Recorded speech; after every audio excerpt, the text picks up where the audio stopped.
Peti arti gamba ki fuyo teo. Grand join ni wo ya yo mo budu ko nyaw di da mo konta na do wa ta ma jonne do. Marwan ko gonga ko cionci de woni dirte na nyamande. Ko bende ko jelu jogani den grand jo anti girda ande don no. Mais so ko tretti yagal so woni wadirte dum do mo andi ko sodante mo don kon. Tretti yagal don kanko yo yawtungo ko ka magasin jo adda sarta ka. Kono mo andi ko ne do yo bay ka. Ondo ki yo swal. No. Anche da ci dum. Sadu man no. Peti nyande minen numa fi resar me tanu ci di. Onto di woni. Selu dum ko pay kunni. Oh ko ga ma por dem. Oh 2000 francs o ko galum kum pay kum. No, Marwan, no, so manquilan quoi, même yo bay so. No, yo gutu non. So manquilan, lilla. Ça c'est un cas secondaire. Yo petit jor. Ya, yo, yo. Kada mar golle ka su. Ah, yo.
Guarda essa porra de olhar.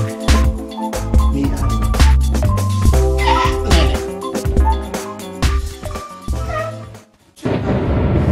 Quando vai? Não, foi. Caralho, cara, minha podia ouvir.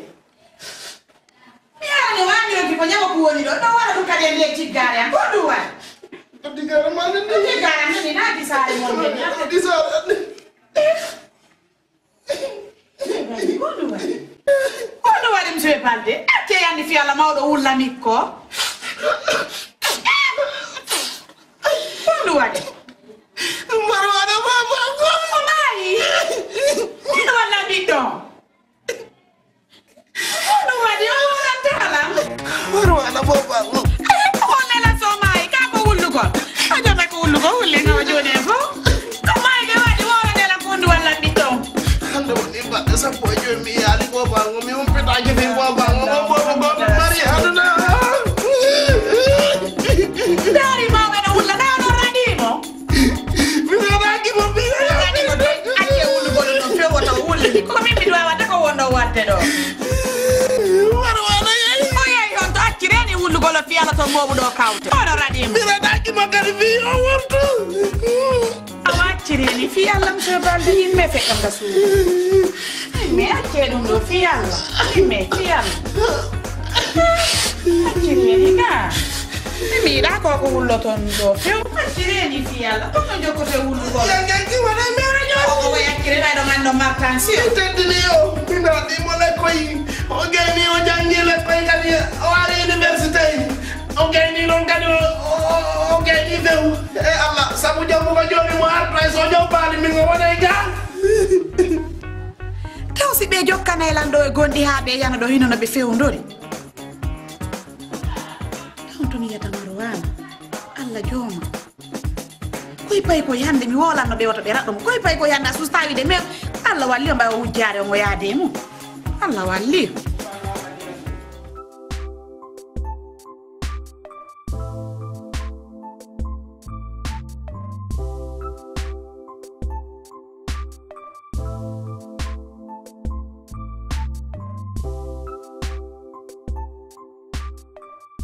Ay mi halni yo wadude o ngini do janga kono do ngula seeda ka. Tubay woni. Boba ko. Docteur be halni o wadude ko tanse mo ngo woni montude. Ba on nanan tala. Ali ino do ngula seeda. Tubay woni. Min no to rado mo jabanano la. Yana ka radio o ya radio to bi yawno mi yetibe. Mi anda se be wadu no communiquer on la da bitude boba ko. kiri Marwana ko peeɗum johan to ara onno ka goreɓe mum ɓe ala ka goreɓe makko ɓe ko bajji emin notora ɗum on jaɓananol elaɗota ko mo yanani o waɗa to andi ko ɗum docteur ɓe haari ko tension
Franco hapa ngosa boba ngo. Ngosa boba. Alaji. Ha? Ngosa boba ngo. Aje dam su ba jode he. Abem su ba. Apo ngosa kondi makori. Wala mfejino ko miara tamba. Ne, no. Mila wide si o artino tawi on do na do wala noko lappo ko lejo tubana. Goto bonna o sila. Kala memu do o mi adoto Allah bande makore. Nene asara. Nene taw son kanandi taw son. Ha. Franco ago do so. Mi wona da deni la. Dan ni na ko babe ma jep jotu do Franco. Ko dale lan gunno. Important. Hey, hey. Ido. Nene asara. Ada ko. Atu. Ido hande na ba. Tapitu ko ene boba. Ido hande na ba. Tapitu ko ene boba. Mina mari ko mi harno aci aki na mari ko mi harno. Hari. Ko dale lan gunno. Babe. Franco bob. Babe. Dum fono musde mane. Kunna mi fegino dakani. Do ne. C'est bon. O mari ka konfu. Konfo. Abdoyo e konfo. Iya. Mami afi no ma on. Subhanallah. Babe. Ngani ko dum atiri la. Na ngandi ko ba ko mi won babe ma babe. Wallahi mi ninsi mi fego mo wanno ko jaga simi hannu. Na. Mi yatano no ko wona mi bo. Ni na sa tayi no. Kono. Mi mejitike moƴƴa ko wolanɗo lan ko mi taw. Ko gonga. Gonga baba. Jon ko mfala. No makirno ɗon noon. Naam. Fi jombangol langol. Naam. Mi jaɓi. Ndare kala mo falɗo lan jombande jombanon lan harela yiɗi. Joni. Min ko ɗum mi fala ba. Joni boba. C'est vite fait. Mi hala no ma. Yen accito seeda. O ya o yo aduna o seeda. Bano o yo aduna o. Mi wullama mo a wullama wolu gonga kada wullama mo ka. Wolu gonga kan. Bingo fetinila. Sago non baɓe har ko watta o kisam.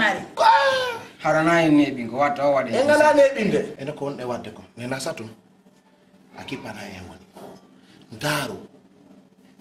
E o quartier ɗo fap takko ɗo fap. Kala jiwo mo yiiɗa tawɗa on henanima o welima ka wonkima fuɗɗanema min modima hara o welina ajanallahi bobume hara o welima ka Ko ɗum. Kala mo yiɗu ɗon harela yiɗi mo. waɗu noon kisan goɗɗo a accite mo yiilo ka aduna so yiilike ka aduna o yi aduna o gandantako o etti aduna o rondike o tawi aduna o no teddi o rowtirto goɗɗo joƴƴina so joƴƴini so arti on fattodira O lappoto ko Nene non ɓenelan ɗo mi ñama silani. Ndok kala ma nyama o da lappoto ko leedi tubana famba ba da andi do ko wadda ko na ko duwa wade. Ɗum wawi ñamude. Tubana accitela fiya do walan tubande on.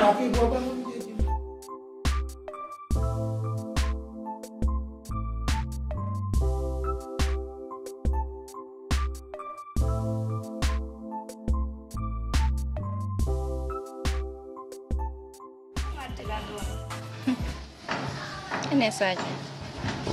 Goro jama ngal nal may fusu. Wan honno. Antram me menen dido. Fuska fusu o hal nalima. Pour le moment non.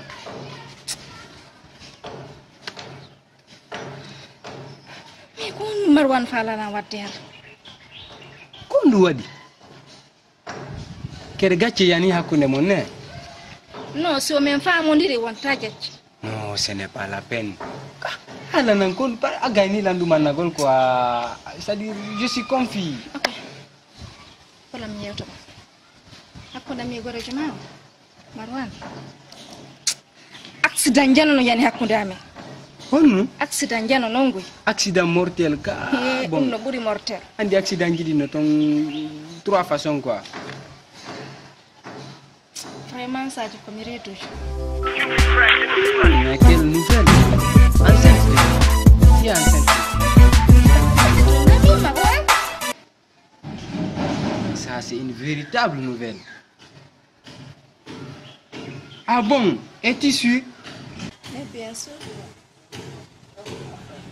bon ko honno non mi watama waɗangol non quoi no ni la wo mi yari me yida do me yewta simta wal mo non ga mi explicanima anda wala wonde polanda poy sama constat woni wodaki mi habbo mo madum quand même do ko ma men yida parce que ma men famondira konde tuma programme ma hande no o inyo mi yari me yida parce que helero mi ratale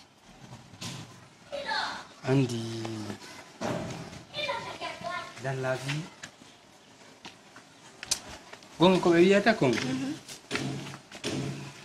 chaque chose a un début et ça se succède par une finalité quoi donc en conclusion ça dit kala fuddorde no mari hattorde quoi afami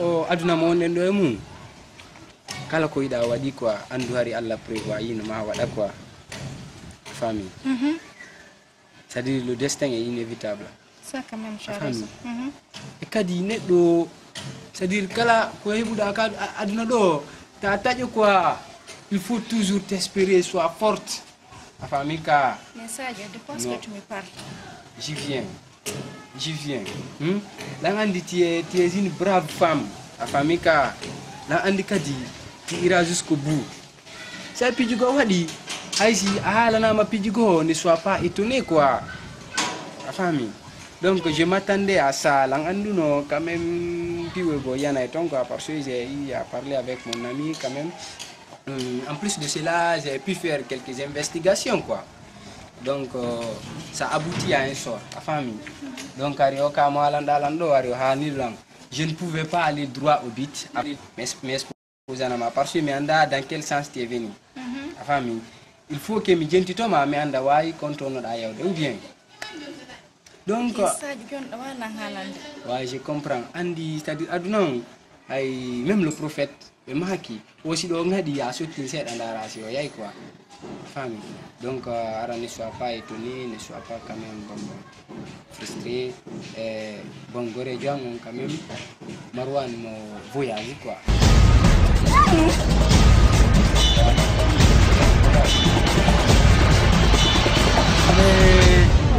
de quoi est-ce que tu penses? De quoi est-ce que tu penses?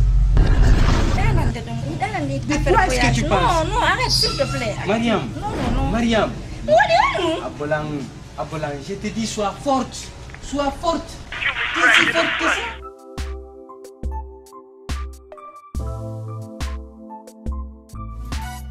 hande ko mi waɗe hito mon ɗo Non. min e biro ma ko kon anda mi woni ɓeydande o kon anda mi woni wattande o ka hakkilɗe mo min feƴƴini piiji buy Marwan nene Maymuna ɗo kam tigi tigi on himo nandi e ne'iɗo mo nandi e ne'iɗo Mo neyi. ɓaako iwi ɗon ko musidal ne'ingal ɗo iwi joni noon si goɗɗo iwi e famille ne'iɗo hare ɗen tanƴiniri mo needi ka ok ko muññare dewgal wela no muusi si a muñike a heɓi nafoore dewgal nde si a muññaki hare ko lorra wona ma ɗon aljanna ma on ko mawdi ma on an kadi ɓe nguure ma nden ko an fawti ɓe ngure ma nden ñande janngo ko allanditirte kala ko waɗi ɓe ngure ma nden a jannuno ɓe ɓurama ɓe juulayno ɓe janngayno ka ko honnum ɓe wonno wadde aduna hariɗa contrôle ko ɓe wonno gerde ko Allah wallo en hare koko moƴƴi Allah sina ɗum hare moƴƴanama ɗum andi ko mi falam so balde o yewti ɗo buy o yewti ɗon kon kadi no nani siko nanowo wa hare ɓe nani awa gasi kono maymuna kadi mi ɓeyditanay ɗon nen maymuna seeɗa yo andutu wona ko wiɗon konko aljanna makko onni o andita noon kadi hande juɓɓen ko fewndi ɗo ɓe wonde modi maɓɓe ballitati tun ɓe watta yiltitagol kaɓe woni o yawde fijugol ton ko yiite jaan tappere mane ka ƴettuɗani ka suudu moduma ha hewtoyɗa ka gorko janano haray ko hange jannama wondi hay malaikaɓe ma ɓe no huccuma moƴƴa few haray an kadi mi wattante ɗum ɗo dewgal ko ɗoftagol moodi mum kipa moodi mum ñamete moodi ma o coñci makko ɗi goreɓe makko si ari ka makko moodi ma luttari ma nodduma notiɗa ka kawtal a jeeyi moodi ɓe hinoɓe ha hande ɓe lutta allanɗo few ha hande ɓe wola ɗum ɗo mi yeddi few si a rewi ngol lawa wondi e moodi maɓɓe ko ɗum tawrna maɓe maɓe haray meɗen torima teddingo moodi ma teddiname sa wawi ɗum ara jeeyime ko ha awanene on ko jarama ɗum addiraɗa mi nani ko waɗi ɗon lanko mi nani mi jaɓi mi kadi mi wallahi on komi ɗiitimi aw on jarama yalla waɗ ɗum nene non baben nam mi nani yewtere nden mi weltori mi wakkiloto kadi hammin hutora ko waji ɗon min ɗo kon e nder ko makuɗon ɗo kon goɗɗum no toon hari meɗen andi kono goɗɗum gono toon sinano makiron ɗo ni hari min anda ne kono an kadi noon hundu ko atti ko yennude esiraɓe mum konko sumoye ko ñande janggo nene esiraɓe goɗɗo yennetake de ko ya dankoɓe no dankortoɗa men noon ɗon andi noon min nene mi yennata ka so inni mi ɓiyay ɗon mi yedda kono so inni mi yenna ara on to ñiila awa ɓes yennata hande mi yennaɗo noon tigui ɗon andi kane awa en nani voilà min nani joni e sooke mum haray ko kañum noon aw si Allah ko jaɓi fit ɗum ɗon men noddi wakkiloto hara gaño heɓali ko wola e fe amen nani Haray a waɗi ko inni goɗɗo men faala. annduno ma goɗɗum go ɓen habbiɓe ɗum ɓen heɓay sagbagol ɗum si Allah jaɓi.